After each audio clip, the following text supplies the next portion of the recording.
Hola amigos, buenas tardes.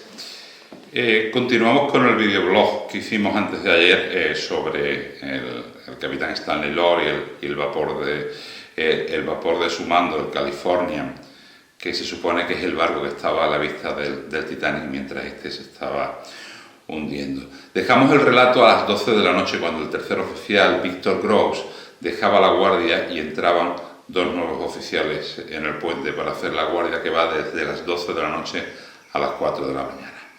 El segundo oficial, Herbert Stone, y el agregado James Gibson. El agregado es el alumno de náutica, el oficial en práctica en el barco, ¿de acuerdo? Cuando Gibson y Stone llegan al puente, Groves les ponen antecedentes de lo que ha estado ocurriendo. Han visto un barco al sur de su posición que se estaba aproximando, o parecía estar en navegación aproximándose a la situación en la que se encontraba el California, y que de buenas a primeras y sin ningún motivo aparente se paró en alta mar. Les informa también a sus dos compañeros que intentó ponerse en contacto con el barco con la ayuda de una lámpara Morse. Una lámpara Morse no es más que una linterna con la cual se hace señales con la clave Morse, ¿no? Igual que se hace la clave Morse por telegrafía, pues también se puede hacer señales luminosas. Está un rato charlando, intercambiando impresiones, tomando una taza de café, y finalmente Groves se marcha del puente y deja a sus dos compañeros en el puente de mando. Groves se había hecho amigo de Evans, el radiotelegrafista del barco, y decide bajar a la cabina de telegrafía para que Evans le dejara transmitir un poco y escuchar por los auriculares los mensajes que había en la zona. Le gustaba, digamos que en aquella época la telegrafía era algo muy novedoso, y él, pues como un chico joven que era, le gustaban todas esas novedades tecnológicas. Hay que aclarar una cosa que es muy importante y que tendremos que tener en cuenta cuando hagamos el análisis de los acontecimientos. En aquella época la telegrafía sin hilos era una novedad y no estaba legislada, no estaba regulada de forma legal, es decir, no había guardias, y su uso en principio era más que nada para atender las necesidades del pasaje, los buques de pasajeros. De hecho, la estación de radio a bordo del barco era propiedad de la compañía Marconi, y los telegrafistas eran empleados de la compañía Marconi, por eso se llamaban operadores Marconi más que telegrafistas, ¿verdad? Entonces Groves baja a la cabina del telegrafista y se lo encuentra dormido.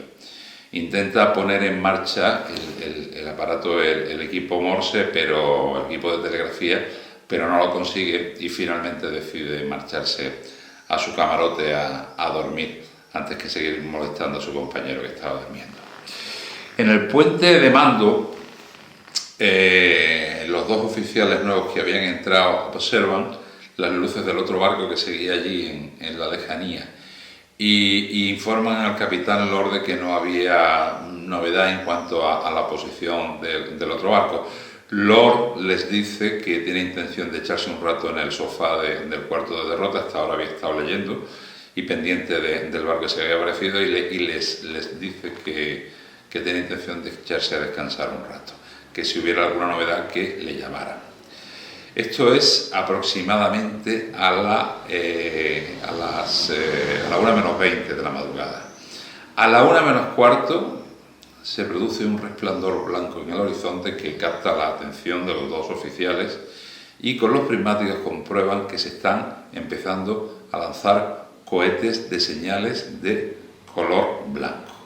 En principio se lanzan 3 cohetes uno detrás de otro, y posteriormente, poco a poco, se van lanzando más cohetes, hasta que se lanzan un total de 7 cohetes. 7 cohetes que lo que desprenden es una intensa luz blanca, no son cohetes de colores. Comunican al capitán Lord que el otro barco se había puesto a lanzar cohetes, y el capitán Lord les pregunta si eran cohetes de colores o si eran cohetes para comunicarse con otros barcos de la compañía, señales privadas entre compañías. En aquella época se hacía eso, barcos de la misma compañía se podían comunicar mediante el uso de cohetes de colores. Y le comunican al capitán Lord que se trata de cohetes, de detonantes de color blanco. En total se lanzan 8 cohetes blancos. El último a la 1:40. La 1:40 son 40 minutos antes de que el Titanic se hundiera.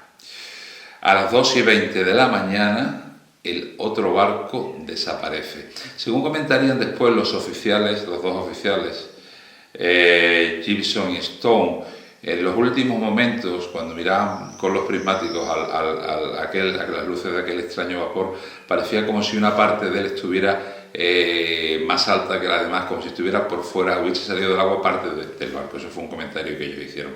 A las 2:20, el momento en el que el Titanic se hunde, los dos oficiales dejaron de ver las luces de aquel barco, de lo cual informaron también al capitán Lord.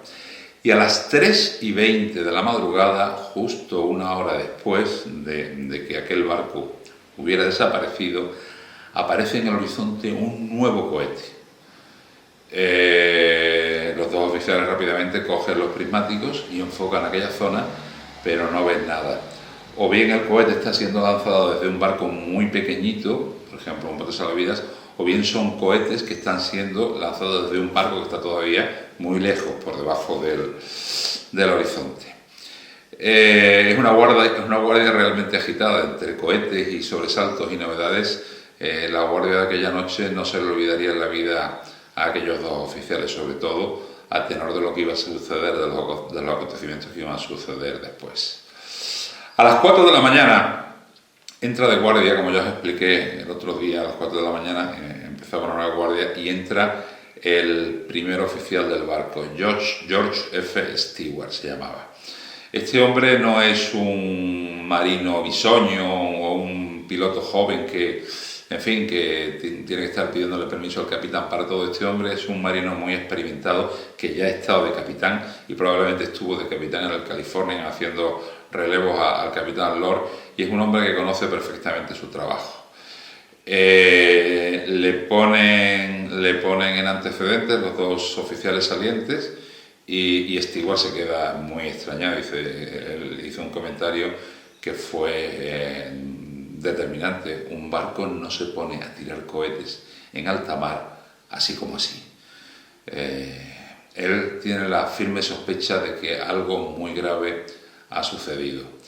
En torno a las 4:20, 4:25 de la mañana, coge los prismáticos y empieza con sus prismáticos a barrer la zona en la cual le habían dicho que se habían visto los cohetes, y en la misma vislumbra las luces de un pequeño transatlántico.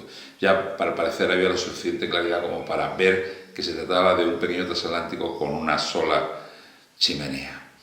Inmediatamente baja al cuarto de derrota, son las 4:30 de la madrugada, y se encuentra al capitán Lord, que se había levantado y estaba pues sobre la mesa de cartas, la mesa de derrota, trazando un rumbo para salir del banco de hielo.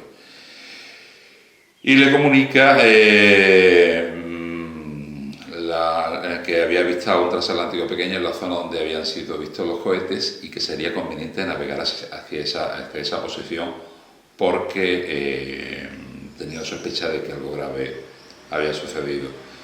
El capitán vuelve a echar un vistazo a la zona, le pregunta si se han tirado más cohetes.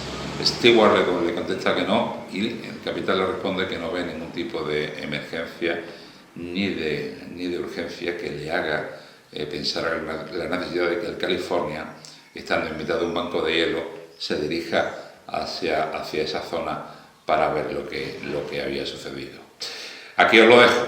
Mañana o el sábado seguiremos narrando los acontecimientos de aquella desgraciada noche, y después haremos un análisis de los mismos en otro videoblog para que veáis todo lo que sucedió, lo que se hizo bien y lo que se hizo mal. Un fuerte abrazo marino a todos, amigos.